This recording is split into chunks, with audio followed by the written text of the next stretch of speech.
चला तर आज आपण काल झालेल्या कोल्हापूर जिल्ह्याच्या पेपरचं विश्लेषण करूया. ठीक आहे, चला. तर हे बघा, हे सरळीकरणाचं आपलं थोडंसं ट्रिकी एक्झाम्पल दिलेलं आहे, बरोबर आहे. आता तुम्ही इथे ह्याचा घात करत बसणार आहेत का? 6चा घात किती आहे, परत 0.7चा घात किती आहे? तर नाही, हे असं नाही करायचं. आता तुम्हाला एक सूत्र माहिती आहे, ए चा घन अधिक बी चा घन. काय असते सूत्र? तर ए अधिक बी आणि ए चा वर्ग वजा ए बी अधिक बी चा वर्ग, बरोबर. आता तुम्ही इथे शेताकडे बघून तुम्हाला थोडंफार आयडिया आली असेल. तर आता आपण 0.6 म्हणजे ए घेऊया आणि 0.7 म्हणजे बी घेऊया.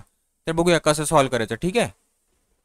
तर वरती काय आहे, तर घन आहे, बरोबर आहे ना. ए चा आणि बी चा घन आहे म्हणजे काय, तर हेच होणार. हे ए अधिक बी, ए चा वर्ग वजा ए बी अधिक बी चा वर्ग. ठीक आहे.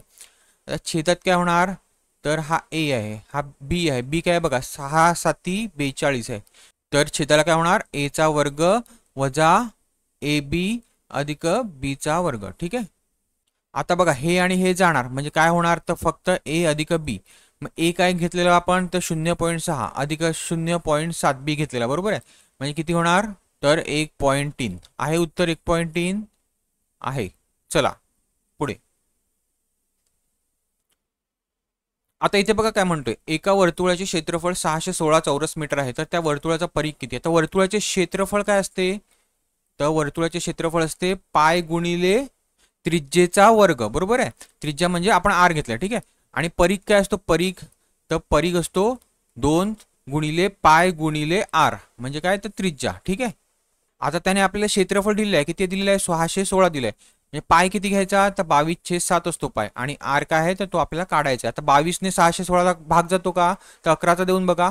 11 दुने 22 आणि 11 एके 11 पाची 55 आणि 11 सक 66, बरोबर आहे. आता पुढे कितीचा भाग लागतो, तर 2चा लागतो का. बे दुने 4 आणि बे आठी 16 आणि 28 7 केलं तर 196 भेटतात. म्हणजे आरचा वर्ग किती, तर 196. आणि 196 कसला वर्ग असतो, तर 14चा असतो, बरोबर आहे. आता आपण ही आरची किंमत इथे टाकू परिघाच्या सूत्रामध्ये. काय येणार, तर 2 गुणिले पाय किती असतो, तर 22/7 गुणिले हे किती, तर 14 म्हणजे 7 दुने 14, 22 दुने 44 आणि 44 दुने 88. म्हणजे काय आलं उत्तर, तर 88 चौरस मीटर. ठीक आहे, समजलं. चला पुढे. आता पुढे बघा काय सांगितलं, एका 6 इंच बाजू असलेला घनाकृती ठोकळा घेऊन त्यांच्या सर्व बाजूला निळा रंग दिला. त्यानंतर त्यापासून 1 इंच बाजू असलेले घनाकृती ठोकळे कापून तयार केल्यास एकूण किती घनाकृती ठोकळे तयार होतील. म्हणजे त्याने सांगितलं 6 इंच बाजू असलेला एक ठोकळा आहे, ठीक आहे. त्याचा आपण 1-1 इंच बाजू असलेला लहान लहान ठोकळे करायचे आहेत. ठीक आहे. पहिल्यांदा आपल्याला काय काढायला लागणार, तर त्या 6 इंच बाजू असलेल्याचं क्षेत्रफळ काढावं लागणार. आणि आपण मग हे 1 इंच बाजू असलेल्याचं क्षेत्रफळ काढून त्याला भागायचं म्हणजे आपल्याला किती भेटणार ठोकळे ते सापडतील. ठीक आहे. तर घनाचं क्षेत्रफळ काय असते, तर ए चा घन म्हणजे बाजूचा घन असतो. ठीक आहे. आता बाजू काय दिलं इथे, तर 6 म्हणजे 6चा घन किती येणार, तर 6चा घन किती असतो, तर 216 असतो, बरोबर आहे. आता आपल्याला 1 इंच बाजू असलेले करायचे आहेत. मग एकाचा घन किती येणार, तर एकच येणार. म्हणजे काय, तर आपण 216ला एकाने भागल्यावर किती येणार, तर 216 ठोकळे तयार करू शकतो एका इंचाचे. समजलं. चला पुढे. आता त्याने इथे बघा काय, एका खोलीची लांबी 60 फूट व रुंदी 45 फूट आहे. तर 3 फूट लांबी व रुंदी असणाऱ्या किती फरशा या खोलीच्या जमिनीवर बसवाव्या लागतील. आता खोली बघा आयताकृती आहे, बरोबर आहे का. तर लांबी किती आहे, तर 60 आहे आणि रुंदी किती आहे, तर 45 आहे. आता त्याने सांगितलं 3 फूट लांबी व 3 फूट रुंदी. 3 फूट लांबी म्हणजे आणि 3 फूट रुंदी म्हणजे काय, तो चौरस झाला, बरोबर आहे. म्हणजे चौरस आकृती आपल्या फरशा आहेत. आता पुढे काय करायचं, तर आपण ह्याचं क्षेत्रफळ काढूया आयताचं आणि चौरसाचं काढूया आणि ह्या चौरसाच्या क्षेत्रफळाने आयताच्या क्षेत्रफळा भागूया म्हणजे आपल्याला किती फरशा लागतील बसवाव्या त्या सापडेल. ठीक आहे. तर बघूया आता चौरसाचं कसं असते क्षेत्रफळ, तर लांबी गुणिले रुंदी म्हणजे 60 गुणिले 45 म्हणजे काय येणार, तर गुणाकार केल्यावर 2700 येईल. ठीक आहे. आणि चौरसाचं काय असते क्षेत्रफळ, तर बाजूचा वर्ग म्हणजे काय आहे, बाजू इथे 3 आहे म्हणजे तिघांचा वर्ग किती, तर 9. ठीक आहे. मग द्या भाग, ह्या पूर्ण क्षेत्रफळाला ह्या क्षेत्रफळाने भाग द्या म्हणजे किती तुम्हाला लागतील, तर 9 त्रिक 27 म्हणजे किती फरशा लागतील, तर 300 फरशा लागतील. आहे उत्तर, तर आहे. चला पुढे. आता इथे बघा काय सांगितलं, 5:30 घड्याळाचा तास काटा मिनिट काटा यांचा किती अंशाचा कोन असेल. आता मी तुम्हाला मागच्या लेक्चरच्या विश्लेषणामध्ये पण सांगितलंय की काय असते सूत्र, तर 30 1 वजा 11/2b आणि ए काय असतो तर आपला तास असतो आणि बी काय असते तर आपले मिनिट असतात. आता तास किती आहे तर 5 आहे आणि मिनिटं किती आहेत तर 30 आहेत. टाका त्याची किंमत. ए ची किंमत 5 आहे. टाका 30 गुणिले 5 वजा 11/2 गुणिले गुणिले 30 बरोबर आहे. आता काय येणार तर 5 त्रिक 15 म्हणजे 150 येणार बरोबर आहे ह्याच्यामध्ये मॉडमध्ये. ठीक आहे. वजा काय येणार तर 15 30 म्हणजे 15 एके 15 आणि किती 15 एके 15 आणि 16 165 येणार. आता 150 वजा 165 किती तर वजा 15 असतात पण आपण मॉडमध्ये आहेत म्हणजे काय तर चिन्हाची काही किंमत नाही म्हणजे किती तर 15 डिग्री हे उत्तर असणार आहे. उत्तर तर आहे. चला पुढे. आता इथे बघा काय सांगितलं सौरभ आणि विश्वास यांच्या आजच्या वयाचे गुणोत्तर 6:5 आहे. तर 2 वर्षापूर्वी त्यांच्या वयाचे गुणोत्तर 5:4 होते. तर सौरभच्या आजचे वय किती. आता हा सौरभ आहे आणि हा विश्वास आहे यांचं गुणोत्तर काय दिलंय तर 6:5 दिलंय. ठीक आहे. आजच्या वयाचं 2 वर्षापूर्वी त्यांच्या वयाचे गुणोत्तर 5:4 होते म्हणजे आपण काय करायचं तर आजचं वय त्यांचं ह्याचं सौरभचं 6x घेऊया आणि ह्याचं किती घेऊया तर 5x घेऊया. आता त्यांच्या आजच्या वयाच्या 2 वर्ष मागे जाऊया तर 6x वजा 2 आणि ह्याचं काय विश्वासचं तर 5x-2 आणि ह्यांचं गुणोत्तर काय दिलं आहे तर 5:4 दिले. आता करा तिरकस गुणाकार. साईचोक 24 24x-8 बरोबर 5×5 25 म्हणजे 25x-5×2 10. आता बघा आता 24 तिकडे घालवा म्हणजे काय होणार तर x होणार इथे आणि 10 इथे आला तर काय होणार तर 10-8 किती होणार तर 2 होणार म्हणजे x बरोबर काय आला तर 2 आला. त्यांनी काय पुढे विचारलं तर सौरभचं आजचं वय किती. सौरभचं किती आहे तर 6x आहे. मग x ची 2 व्हॅल्यू टाकल्यावर किती येणार उत्तर तर 12 येणार. ठीक आहे म्हणजे आहे 12 वर्ष तर आहे. चला पुढे. आता इथे बघा त्याने काय सांगितलं 2 साडी आणि 4 शर्ट यांची एकूण किंमत 1600 रुपये. एवढ्याच रकमेत एक साडी आणि 6 शर्ट विकत घेता येऊ शकतात. जर एका व्यक्तीला 12 शर्ट खरेदी करायचे असतील तर किती रुपये द्यावे लागतील. आता आपण इथे ना साडीच्या ऐवजी काय घ्यायचं आहे तर ए घेऊया म्हणजे आपल्याला गणित करण्यास सोपं जाईल आणि शर्टाच्या ऐवजी काय घ्यायचं तर बी घेऊया. ठीक आहे. तर त्यांनी काय सांगितलं आहे तर 2 साडी आणि 4 शर्ट म्हणजे काय 2A अधिक 4B बरोबर काय तर 1600 रुपये दिलेत ना. पुढे काय सांगितलं आहे तर एवढ्याच रकमेमध्ये म्हणजे 1600 रुपयामध्येच काय सांगितलं एक साडी आणि 6 शर्ट म्हणजे 1A अधिक 6B बरोबर आहे. आणि पुढे सांगितलं आहे एका व्यक्तीला 12 शर्ट म्हणजे आपल्याला शर्ट काढायचे आहेत. मग आपण काय करूया इथे 2 आहेत ना मग आपण इथे 2ने गुणूया. ठीक आहे ह्या पूर्ण समीकरणाला. ठीक आहे. तर काय येणार तर 2A अधिक 6×2 12B बरोबर 16×2 3200 बरोबर आहे. आता ह्याच्यातनं हे समीकरण वजा करून टाका म्हणजे काय येणार तर 2A अधिक 4B बरोबर 1600. ठीक आहे. आणि वजा इथे काय होणार तर वजा येणार म्हणजे 2 2 जाणार 12 वजा 4 किती येते तर 8B येणार आणि 3200 वजा किती तर 1600 येणार. ठीक आहे. म्हणजे बी बरोबर किती येणार तर 200 येणार बरोबर आहे. म्हणजेच काय तर एका शर्टाची किंमत किती भेटली आपल्याला तर 200 रुपये भेटली. आणि त्याने आपल्याला काय सांगितलं तर आपल्याला 12 शर्ट घ्यायचे म्हणजे 12 गुणिले 200 करा म्हणजे किती येणार 12×2 2400 म्हणजे 2400 रुपये टोटल हे होणार. ठीक आहे तुमचं उत्तर होणार. ठीक आहे. चला पुढे. आता इथे त्यांनी सांगितलं 2 संख्यांचा गुणाकार 30 आहे त्यांच्या वर्गाची बेरीज 61 आहे तर त्या 2 संख्यांची बेरीज किती. आता त्या 2 संख्या ए आणि बी घेऊया त्यांचा गुणाकार काय दिले आपल्याला तर ए गुणिले बी आपण 30 घेतले बरोबर आहे. त्यांच्या वर्गाची बेरीज 61 आहे म्हणजे त्यांच्या वर्गाची बेरीज ही 61 आहे. ठीक आहे. तर विचारलं त्या 2 संख्यांची बेरीज किती. आता काय करायचं ए गुणिले बी तर 30 आहे म्हणजे आपण इथे 30 ची शक्यता घ्यायची. किती आहे 5 काय येते 30 येते अजून काय येते तर 15×2 30 येते अजून काय येते तर 10 त्रिक 30 येते बरोबर आहे. आता आपण जर 15 घेतले इथे 15चा वर्ग घेतला तर खूप मोठे जाते म्हणजे त्यांची बेरीज तर 60च्या तर वरतीच जाते म्हणजे हे पण येणार नाही जोडी. ठीक आहे. आणि 10 घेतला इथे तर 10 10 100 म्हणजे ती पण 61च्या वरती बेरीज जाणार म्हणजे ही पण जोडी येणार नाही. 5 घेतला तर 25 येणार आणि बी 6 घेतला तर 36 येणार म्हणजे बरोबर काय येणार उत्तर तर 61 येणार. याचा अर्थ काय होणार तर ए बरोबर 5 आणि बी बरोबर 6 म्हणजे त्यांची बेरीज काय होणार 5 अधिक 6 तर 11. ठीक आहे समजलं. चला पुढे. आता काय सांगितलं 0.75 x म्हणजे काय असते 0.75/x बरोबर आहे. बरोबर काय तर 5×8 म्हणजेच काय तर 5/8 बरोबर आहे. आता करा तिरकस गुणाकार 8 गुणिले 0.75/5 आणि हा x इथे जाणार तर वरती जाणार बरोबर आहे. आता पुढे काय तर 8 गुणिले हे 0.75 आहेत म्हणजे काय तर 75/100 म्हणजे छेदाला 100 जाणार गुणिले हे 5 बरोबर x. आता काय होणार 25 त्रिक 75 25 चोक 100 4 एके 4 4 दुने 8 म्हणजे 3 दुने 6 6/5 होणार बरोबर आहे x बरोबर. आता त्या भाग काय होतं 5 एके 5 1 पॉईंट आणि हे 2 बरोबर आहे म्हणजे 1.2 हे तुमचं उत्तर असणार. आता कुठे आहे 1.2 तर इथे आहे बरोबर आहे. समजलं. चला पुढे. आता त्याने बघा इथे काय सांगितलं एका रांगेत समान अंतरावर 25 खांब उभे केले. जर पहिल्या व 8व्या खांबातील अंतर 56 मीटर असल्यास 6व्या व 22व्या खांबामधील अंतर किती असेल. आता एक बघा 3 जर खांब असतील तर त्यांच्यामध्ये जागा किती असते तर 2 जागा असतात ना 2च असतात बरोबर आहे. मग त्याने काय सांगितलं पहिल्या आणि 8व्या खांबातील अंतर किती. याचा अर्थ त्यांच्यामध्ये जागा किती असणार तर 7 असणार बरोबर आहे. अंतरवाल्या जागा 7 असणार. मग आपल्याला काय करायचं आहे 56 अंतर दिलंय मग 56/7 केलं तर तुम्हाला काय भेटणार तर 2 खांबांमधील अंतर भेटणार म्हणजे काय 7 8 56 म्हणजे 8 मीटर हे 2 खांबांमधील अंतर आहे बरोबर आहे. आता पुढे काय त्याने विचारलं 6व्या व 22व्या खांबांमधील अंतर किती म्हणजे आपल्याला काय करायचं 22 - 6 म्हणजे आपल्याला त्या किती अंतर आहे ते समजून जाईल ठीक आहे. म्हणजे 22 - 6 जर केलं तर तुम्हाला किती भेटेल तर 16 म्हणजे 16 जागा आहेत आणि हे एका जागेचं अंतर किती एका अंतराचं हे किती आहे तर 8 मीटर आहे अंतर बरोबर आहे. मग त्याने गुणा म्हणजे तुम्हाला काय भेटेल तर 16 8 28 असे म्हणजे किती 128 मीटर हे त्या 6व्या व 22व्या खांबामधील अंतर असेल ठीक आहे.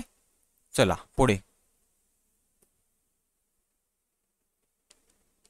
आता त्याने इथे काय सांगितलं 3 अंकी मोठ्यात मोठी संख्या 4 अंकी मोठ्यात मोठी संख्या व 5 अंकी मोठ्यात मोठी संख्या यांची सरासरी किती. आता 5 अंकी मोठ्यात मोठी संख्या कुठली असते तर 9 9 9 9 9. मी आधीही सांगितलं की मोठी संख्या विचारली म्हणजे 9999 आणि लहान संख्या विचारली म्हणजे 1000 जेवढे असतील तेवढे ठीक आहे. आता सांगितलं 4 अंकी मोठ्यात मोठी संख्या म्हणजे 4 अंकी मोठ्यात मोठी काय तर 9999. नंतर सांगितलं 3 अंकी मोठ्यात मोठी म्हणजे काय तर 9999. आता ह्यांची करायची तुम्हाला बेरीज बरोबर आहे. तर इथे किती येतील 9 त्रिक 27 आणि 2 आले 9 त्रिक 27 28 29 परत 2 आले 9 त्रिक 27 28 29 परत 2 आले 9 दुने 18 आणि 19 20 आणि 2 आले म्हणजे किती तर 11 आले. आणि त्याने आपल्याला काय सांगितलंय तर सरासरी किती. मग आपण किती संख्या घेतल्या तर हे 3 अंकी घेतल्या ही 4 अंकी 2 आणि ही 5 अंकी 3 म्हणजे किती तर ह्याला 3ने भागायचं म्हणजे भागल्यावर तुम्हाला काय भेटेल उत्तर तर 36,999 ठीक आहे. 36,999 म्हणजे काय तर 36,999. चला पुढे. आता त्याने बघा इथे काय दिलंय एका परीक्षेत 1200 मुले आणि 800 मुली बसले होते त्यामध्ये 40% मुले आणि 48% मुली पास झाले तर त्या परीक्षेत एकूण किती टक्के विद्यार्थी नापास झाले विचारले नापास. लक्ष द्या. आता मुलं किती दिले त्याने आपल्या मुलं तर मुलं दिली आहेत ही 1200 बरोबर आहे. ह्या 1200 मध्ये पास किती झाले तर 40% झाले म्हणजे 40/100 म्हणजे हे 2 शून्य गेले हे 2 शून्य गेले बरोबर आहे. 12 चोक 48 म्हणजे 480 मुलं ही पास झाली ठीक आहे.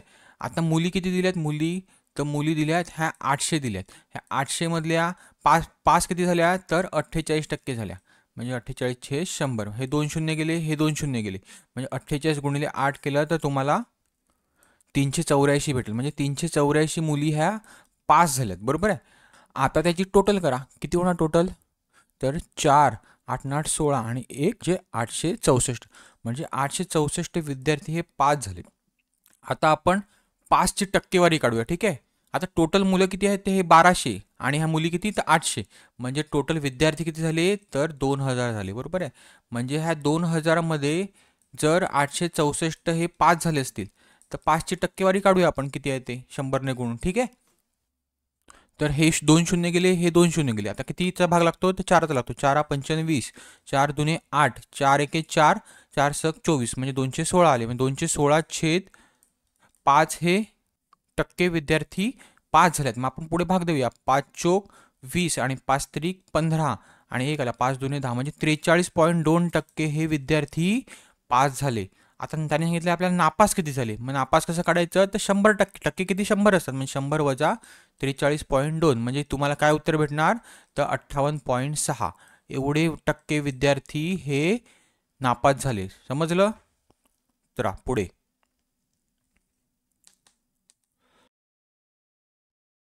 त्याने काय सांगितलं राजेश आणि महेश यांच्या वयाचे गुणोत्तर 5 वर्षापूर्वी एकाच 5 होते 5 वर्षापूर्वी सांगितले हा. परंतु 5 वर्षानंतर त्यांच्या वयाचे गुणोत्तर 1:3 होईल. म्हणजे 5 वर्षानंतर किती होईल तर 1:3 होईल. तर राजेशचे आजचे वय किती? आता काय सांगितलं, राजेश आणि महेश हे 5 वर्षापूर्वी 1:5 होते. म्हणजे काय, तर राजेशचं वय जर 1 असेल तर महेशचं वय 5 होतं. म्हणजे किती, तर 5 पट होतं. म्हणजे किती होतं, तर 5 पट होतं. कोणाचं वय, महेशचं वय. ठीक आहे. हे कधी, तर 5 वर्षापूर्वी. ठीक आहे. आणि 5 वर्षानंतर काय होणार, 5 वर्षानंतर काय सांगितलं आहे, तर महेशचं वय काय दिलं आहे, तर राजेशच्या 3 पट आहे ना. एक जर राजेशचं 1 असेल तर महेशचं किती आहे, 3 आहे. म्हणजे 3 पट आहे. किती आहे, 3 पट आहे. आता तुम्हाला एक सूत्र सांगतो, शॉर्टकट ट्रिक सांगतो. ठीक आहे. जर तुम्हाला 5 वर्षापूर्वी असं दिलं असेल आणि 5 वर्षांनंतर असं जर दिलं असेल आणि आत्ताचं वय काढायचं असेल कोणाचं, तर राजेशचं काढायचं असेल. म्हणजे महेशची पटामध्ये दिलं असेल आणि राजेशचं वय काढायचं असेल तर कसं काढायचं, तर राजेशचं आत्ताचं वय बरोबर T1 कंसामध्ये x-1 अधिक T2 कंसामध्ये y-1 आणि छेदाला x वजा y, म्हणजे दोघांचा फरक. आता x काय घ्यायचा, तर वर्षापूर्वीचं घ्यायचं आणि y काय घ्यायचं, तर वर्षानंतर घ्यायचं. म्हणजे तुम्ही काही पण घेऊ शकता, x हा पण घेऊ शकता आणि तो पण घेऊ शकता. ठीक आहे, कुठला पण घ्या. आता हे T1 आणि T2 काय आहे, तर T1 म्हणजे काय, तर हे वर्ष आहे, टाइम आहे. T म्हणजे टाइम असतो ना, आणि हे T2 आहे. बरोबर आहे, दोन्ही पण 5-5 दिलेत. आता बघूया, ते टाकूया. T1 म्हणजे काय, तर 5 आहे. x म्हणजे काय, तर पट आहे, ही 5 पट आहे ना.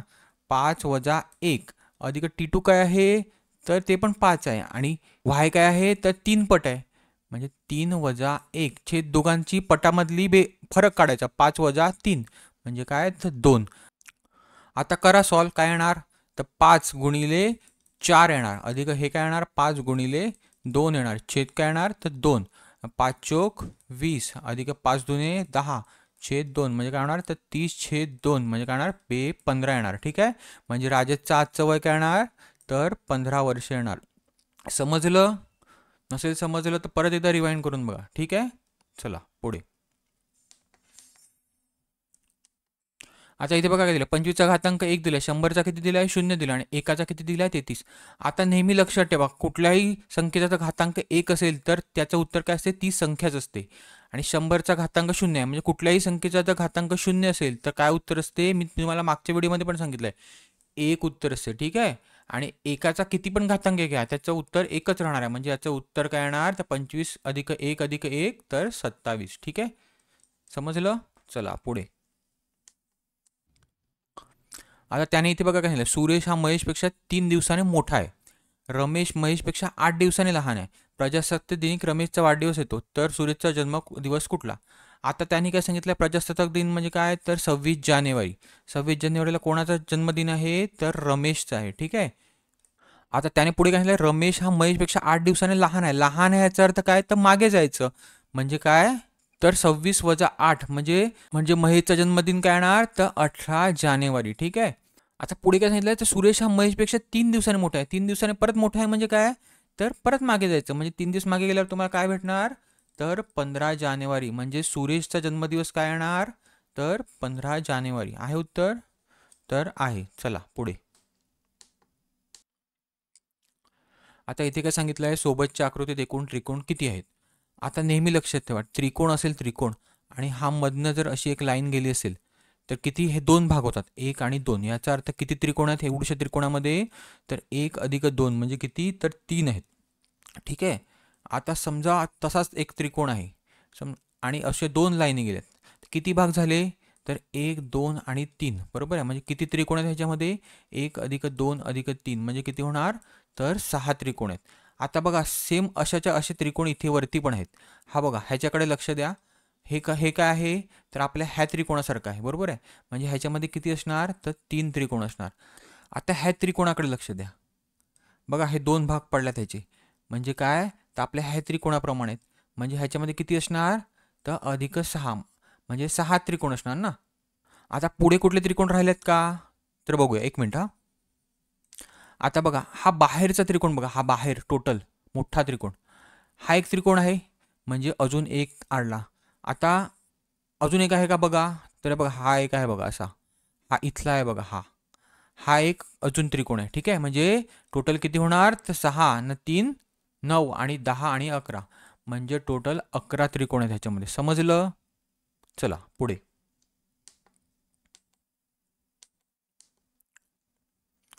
आता इथे विचारलं खालीपैकी गटात न बसणारे पद ओळखा.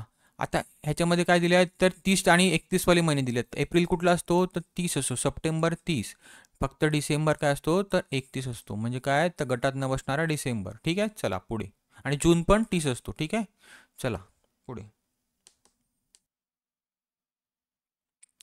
आता सांगितलं खालीलपैकी नमूदपैकी कुठली मूळ संख्या नाही. आता एक काम करायचं, दोनची विभाज्यता कुठेच होणार नाही का, प्रत्येकाचं एकक स्थान हे विषम आहे. म्हणजे 2, 4 आणि 8 हिची विभाज्यता होणार नाही, म्हणजे त्यांनी कोणालाच भाग जाणार नाही. 2, 4, 8 ने 3चा जातो का बघा. आता काय करायचं तर अंकांची बेरीज 7 आणि किती होतात तर 8 होतात. इथे किती होतात 5 होतात, इथे किती होतात 7 होतात आणि इथे किती होतात 10. याचा अर्थ 3 आणि 9ची विभाज्यता सिद्ध होत नाही. ठीक आहे. आता बघ राहिली कुठली तर 7 आणि 11ची बघूया. 7 आणि 11ने कुठे भाग जातो का. ठीक आहे, 7ने देऊन बघा इथे, तर इथे पण लागणार नाही 7ने. 7ने इथे जाईल का, 7 कम 42 नाही, मग 7चा इथे पण नाही. इथे लागतो का तर इथे सुद्धा नाही. इथे लागतो का बघूया, 7 एक्के 7 आणि 2 7 त्रिक 21, म्हणजे 7ने ह्याला पूर्ण भाग जातो, म्हणजे ही मूळ संख्या नाही. आता इथे काय दिलं, एक वस्तू 2070 रुपयाला विकल्यास 270 रुपये नफा होतो, तर शेकडा नफा किती. आता ही काय दिलं आहे तर विक्री किंमत दिली आहे, बरोबर आहे. आणि आपल्याला काय दिलं आहे नफा दिला आहे. मग आपल्याला काय करायचं आहे तर खरेदी किंमत काढायची. खरेदी किंमत कशी काढणार तर विक्री किंमत वजा नफा. मग विक्री किंमत किती आहे तर 2070 आहे, वजा नफा किती करणार तर 270 करणार.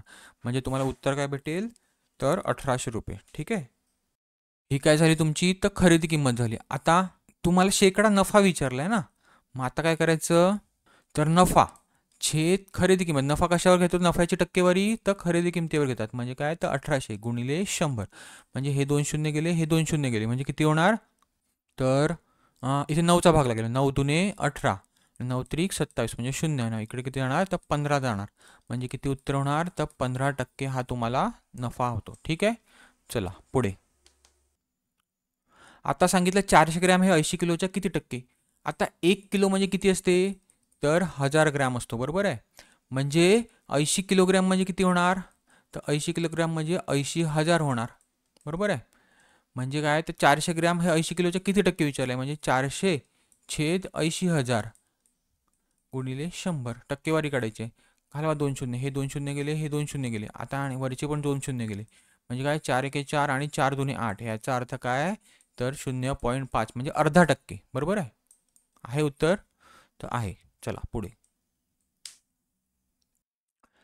आता इथे सांगितलं एका पेटीत आंब्याचे 15, 25 आणि 30 याप्रमाणे गट केल्यास प्रत्येक वेळी 6 आंबे कमी पडतात. तर पेटीत कमीत कमी किती डझन आंबे असतील. आता काय करायचं तर ह्यांचा लसावी घ्यायचा. ठीक आहे, हे किती आहेत 15, 25 आणि 30 ह्यांचा लसावी घ्यायचा. ह्यांचा लसावी काय येणार तर 5 त्रिक काय असते 15 असते. ह्याचा काय येणार 5चा वर्ग असतो, 5 5 25, आणि हे किती येणार तर 5 त्रिक 15 आणि 15 दुने 30, बरोबर आहे. आता मूळ संख्या कुठल्या आहेत तर 2, 3 आणि 5 आहेत, बरोबर आहे. 2चा घातांक किती आहे तर तो काहीच नाही आहे, आणि फक्त 5चा किती आहे तर 2 आहे. म्हणजे सगळ्यात मोठात मोठा घ्यायचा आहे ना आपल्याला. म्हणजे पुढे काय होणार तर 25 त्रिक 75, 75 दुने 150, म्हणजे लसावी किती आला आपला तर 150. आता त्यांनी काय झालं ह्याप्रमाणे गट केल्यास प्रत्येक वेळी 6 आंबे कमी पडतात सांगितलं. 6 आंबे कमी पडतात म्हणजे काय करायचं तर ह्याच्यातनं 6 वजा करायचे, तर किती होणार 144. तर त्याने पुढे काय सांगितलं आहे तर एका पेटीत कमीत कमी किती डझन आंबे असतील. तर डझन डझन म्हणजे किती तर 12. मग 12ने ह्याला भागा, म्हणजे एका पेटीत तुम्हाला किती आंबे असतील ते सापडतील. 12 12 144, कारण तो त्याचा वर्गच असतो. म्हणजे काय तर 12 हे उत्तर असेल. ठीक आहे, समजलं. चला पुढे. आता इथे फक्त चिन्हांची अदलाबदल आहे बघा. वजा म्हणजे काय घेतलाय तर भागिले घेतलाय, आणि भागिले म्हणजे काय घेतलाय तर वजा घेतलाय, म्हणजे उलटं केलंय, बरोबर आहे. गुणिले म्हणजे काय केलंय तर अधिक घेतलंय, आणि अधिक म्हणजे काय केलंय तर गुणिले केलंय. एवढंच फक्त तुम्हाला व्यवस्थित वाचाय, म्हणजे मग पुढचं जे आहे ते तुम्हाला सोपं जाईल. आता काय दिलंय बघूया. 30, 6, 4, 8, 6, 2 आणि 5, बरोबर आहे. आता ह्यांच्यामध्ये काय 30 आणि 6च्या मध्ये वजाचं चिन्ह हे ते ज्यांनी सोडवलं त्यांनी थोडंसं पेनाने तिथे नक्षीकाम केलंय, तर हे वजा आहे. वजाच्या बदली काय घेतो तर भागिले, आणि पुढे काय आहे अधिकच्या बदली काय घेतो गुणिले, गुणिलेच्या बदली काय घेतो अधिक, भागिलेच्या बदली काय घेतो तर वजा, अधिकच्या बदली काय घेतो गुणिले आणि परत भागिलेच्या बदली काय घेतो तर वजा घेतो. ठीक आहे. आता काय करणार पहिले तर पहिले भागाकार करणार 6 पंचन 30 आणि परत गुणाकार करणार 5 चोक 20 बरोबर आहे अधिक 8 वजा हे नंतर गुणाकार करणार 6 दुने 12 आणि वजा हे 5. पुढे काय होणार तर हे 20 अधिक 8 28 वजा हे किती होणार तर 17 म्हणजे उत्तर काय येणार तुमचं हा 1 आणि हे 1 म्हणजे काय तर 11 आहे उत्तर आहे. चला पुढे.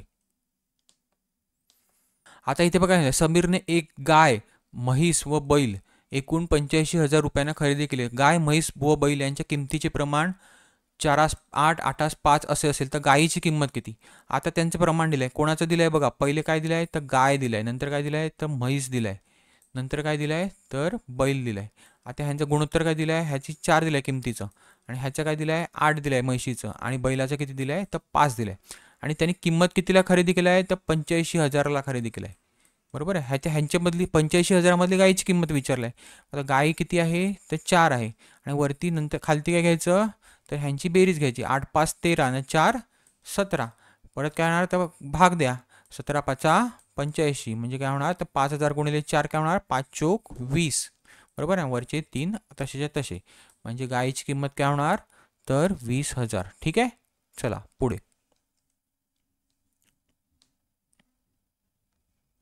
तर पुढे काय विचारलं खालीपैकी कोणती संख्या 7 व 8च्या दरम्यान आहे. डायरेक्ट भाग देऊन बघा 3 7 21 इकडे पूर्ण 7च आहे. इथे काय होणार तर 3 7 21 आणि 1 राहिला म्हणजे 3 3 9 म्हणजे 0.7.3 होणार म्हणजे ही 7 आणि 8च्या मध्ये. पुढे काय होणार 4 7 24 म्हणजे ही पण नाही आणि 4 7 24 ही पण नाही म्हणजे उत्तर काय होणार तर हे होणार. ठीक आहे. चला पुढे. आता इथे काय सांगितलं संख्यामधले प्रश्नचिन्हाच्या जागी काय म्हणजे काय संख्या मला बघा 11 15 13 35 आणि 51 म्हणजे जवळपास ही कसली आहे तर वजा बाकीची किंवा अधिकची असणार आहे. ठीक आहे. गुणाकारची नसणार कारण तर गुणाकारची असते ती वाढत वाढत जाते. ठीक आहे. आता ह्यांच्यातला फरक किती 11 आणि 15तला तर 4 आहे. 15 आणि 23 मधला किती आहे तर 8 आहे. 23 आणि 35 मधला किती आहे तर 12 आहे आणि 35 आणि 51 मधला किती आहे तर 16 आहे. म्हणजे 4चा पाडा आहे 4 दुने 8 4 त्रिक 12 4 चौक 16 आणि इथे पुढे 20 म्हणजे 51 अधिक 20 केल्यावर तुम्हाला काय भेटेल तर 71 भेटेल. आहे उत्तर आहे. चला पुढे. आता इथे काय दिलंय अजयचा पगार हा 10,800 रुपये आणि विजयचा पगार हा 9,000 रुपये. तर अजयचा पगार हा विजयच्या पगारापेक्षा किती टक्क्याने जास्त आहे. आता इथे कितीने जास्त आहे ह्याचा तर 10,800 आहे आणि ह्याचा 9,000 आहे म्हणजे कितीने जास्त आहे तर 1800ने जास्त आहे बरोबर आहे. आणि आता कोणाच्या पेक्षा सांगितलं आहे तर विजयच्या पगारापेक्षा. विजयचा पगार किती आहे तर 9,000 रुपये म्हणजे 9,000पेक्षा कितीने जास्त आहे तर 1800ने जास्त आहे गुणिले 100 करा म्हणजे तुम्हाला टक्केवारी मिळून जाईल. हे 2 शून्य गेले हे 2 शून्य गेले हा 1 शून्य गेला हा 1 शून्य गेला 9 दुने 18 म्हणजे किती तर 20% येते. समजलं किती टक्क्याने जास्ती आहे. चला पुढे. आता इथे सांगितलं 12 व्यक्तींना एक काम पूर्ण करण्यासाठी 21 दिवस लागतात तर 14 व्यक्तींना ते काम पूर्ण करण्यासाठी किती दिवस लागतील. आता हा प्रश्न जवळपास प्रत्येक पेपरमध्ये रिपीट झाला त्यामुळे तुम्हाला व्यवस्थितच करायचं आहे. ठीक आहे. काय असते सूत्र तर व्यक्ती गुणिले दिवस छेद काम असते. ठीक आहे. म्हणजे किती काम केलं आहे. ठीक आहे. तर व्यक्ती काय आहे तर 12 व्यक्ती आहेत. दिवस काय दिलाय तर 21 दिवस लागतात आणि काम किती आहे तर एकच काम आहे बरोबर आहे. आता पुढे काय सांगितलं आहे तर सेम काम करण्यासाठी 14 व्यक्तींना म्हणजे व्यक्ती किती आहेत 14 दिवस किती आहेत तर माहीत नाही एक्स ठेवू आणि काम किती आहे तर एकच आहे. ठीक आहे. आता करा भागाकार 7 दुने 14 ना 7 त्रिक 21 आणि बे के बे आणि बेसक 12 म्हणजे 6 त्रिक 18 म्हणजे एक्स बरोबर काय आहे तर 18. याचा अर्थ किती दिवस लागतात तर 18 दिवस लागतात. ठीक आहे.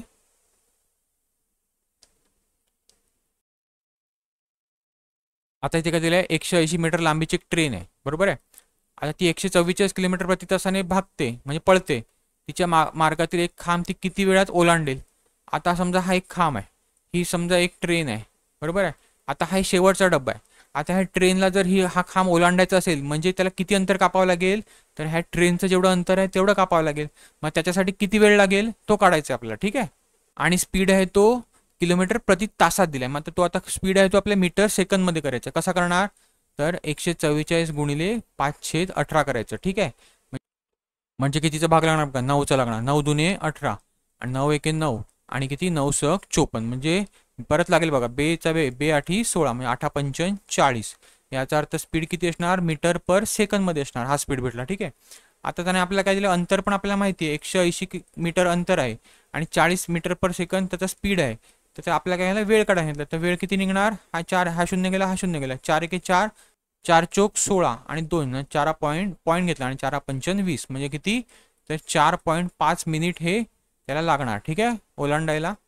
चला पुढे.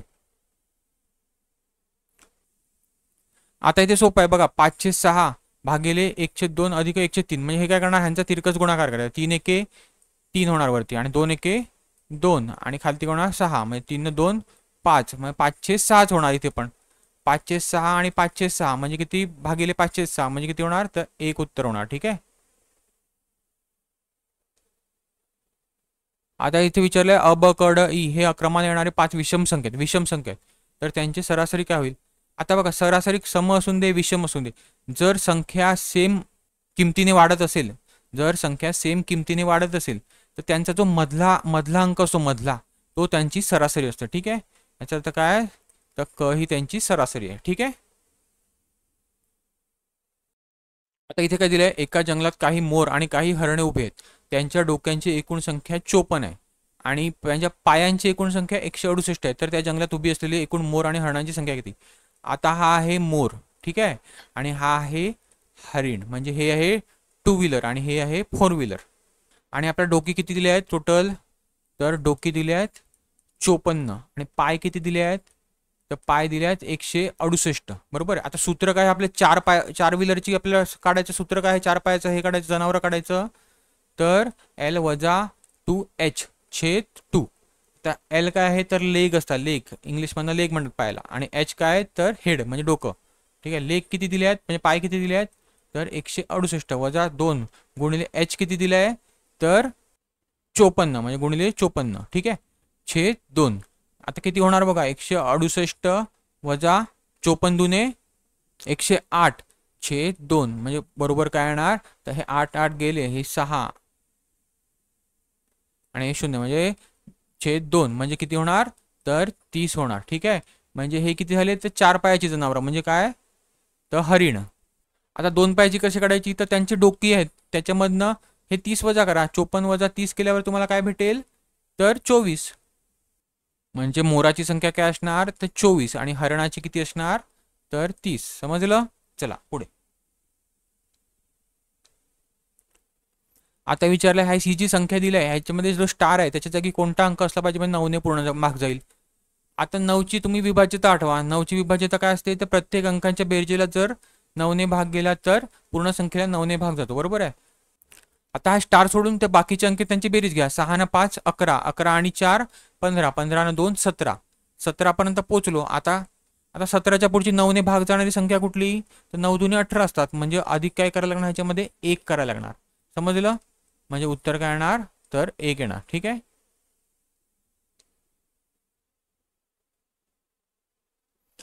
आता इथे सांगितलं एका संख्येची 7 पट व 4 पट यांची बेरीज 66 आहे, तर त्या संख्येच्या तेवढ्याच पटीच्या संख्यांची वजाबाकी किती होईल. आता ती संख्या x आहे समजा, त्याची 7 पट काय होणार, तर 7x होणार आणि त्याची 4 पट काय होणार, तर 4x होणार. आता ह्यांची बेरीज काय सांगितलं आहे, तर 66 सांगितलं, म्हणजे काय होणार, 7 न 4 11, 11 इकडे गेल्यावर किती होणार, तर x बरोबर काय होणार, तर 6 होणार. बरोबर ना, 11 इकडे भागिले गेले, 11 सहग 66 म्हणजे 6 येणार. आणि पुढे काय सांगितलं, तर त्या संख्येच्या तेवढ्याच पटीच्या संख्यांची वजाबाकी किती होईल. म्हणजे हा x ह्याच्यामध्ये टाका, 7 सक्कम 42, ही 42 झाली संख्या आणि ही किती होणार, 4 6 चोक 24, ही 24 झाली. ह्यांचा काय सांगितलंय, तर फरक सांगितलाय. मग 42 वजा 24 किती होणार, तर 18. याचा अर्थ उत्तर काय होणार, तर 18.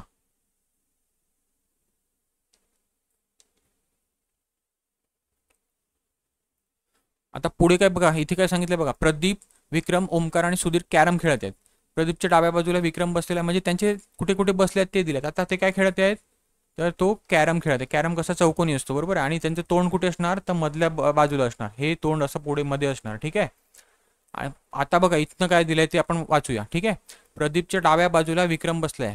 आता हा घ्या तुमचा प्रदीप, ह्याच्या डाव्या बाजूला कोण बसलाय, तर विक्रम बसलाय. विक्रमच्या समोर ओंकार बसलाय, म्हणजे हा विक्रम असेल त्याच्या समोर कोण बसलाय, तर ओंकार बसलाय. ओंकारच्या उजव्या बाजूला सुधीर बसलाय. हा ओंकार मध्ये बघतोय, म्हणजे ह्याच्या उजव्या साईडला कोण आहे, तर सुधीर आहे. आणि ओंकारचे तोंड हे पूर्वेला आहे. आता हा ओंकार ह्याचे तोंड कुठे आहे, ही बाजू कुठली आहे, तर पूर्व दिलाय त्याने, ठीक आहे. तर प्रदीपची तोंड कोणत्या दिशेला असेल असं विचारलंय. म्हणजे प्रदीप कुठे आहे, हा पी आहे, हा कुठे बघतोय, वरची साईड बघतोय. म्हणजे आपल्याला ही साईड काढायची, ही वरची साईड. जर ही पूर्व असेल तर ही कुठली बाजू आहे, ही पश्चिम आहे. आणि ही खालची कुठची असणार, तर उत्तर असणार. म्हणजे ही कुठली असणार, तर दक्षिण असणार, ठीक आहे. म्हणजे उत्तर काय आहे, तर दक्षिण. समजलं. चला पुढे.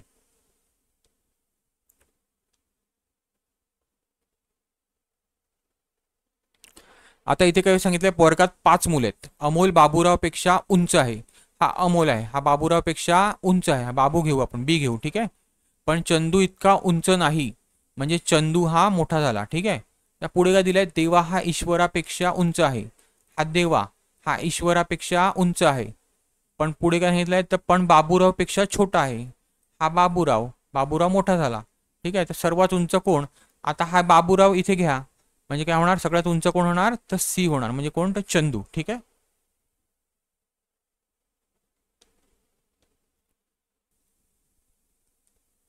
आता ही संख्या मला पण बघा, कमी कमी फरक आहे. म्हणजे काय, तर अधिक किंवा वजाबाकी येणार. 15 आणि 20 मधला फरक काय असतो, तर 5 असतो. 20 आणि 27 मधला 7 असतो. 27 आणि 36 मधला 9 असतो. 36 आणि 47 मधला 11 असतो. आणि 47 आणि 60 मधला 13 असतो. तर पुढचा काय येणार अंक, तर 2 ने विषम संख्या आहे, पुढे पुढे वाढत गेलाय. म्हणजे काय होणार, तर 15 येणार, ठीक आहे. मग 60 अधिक 15 किती होणार, तर 75 होणार. चला पुढे.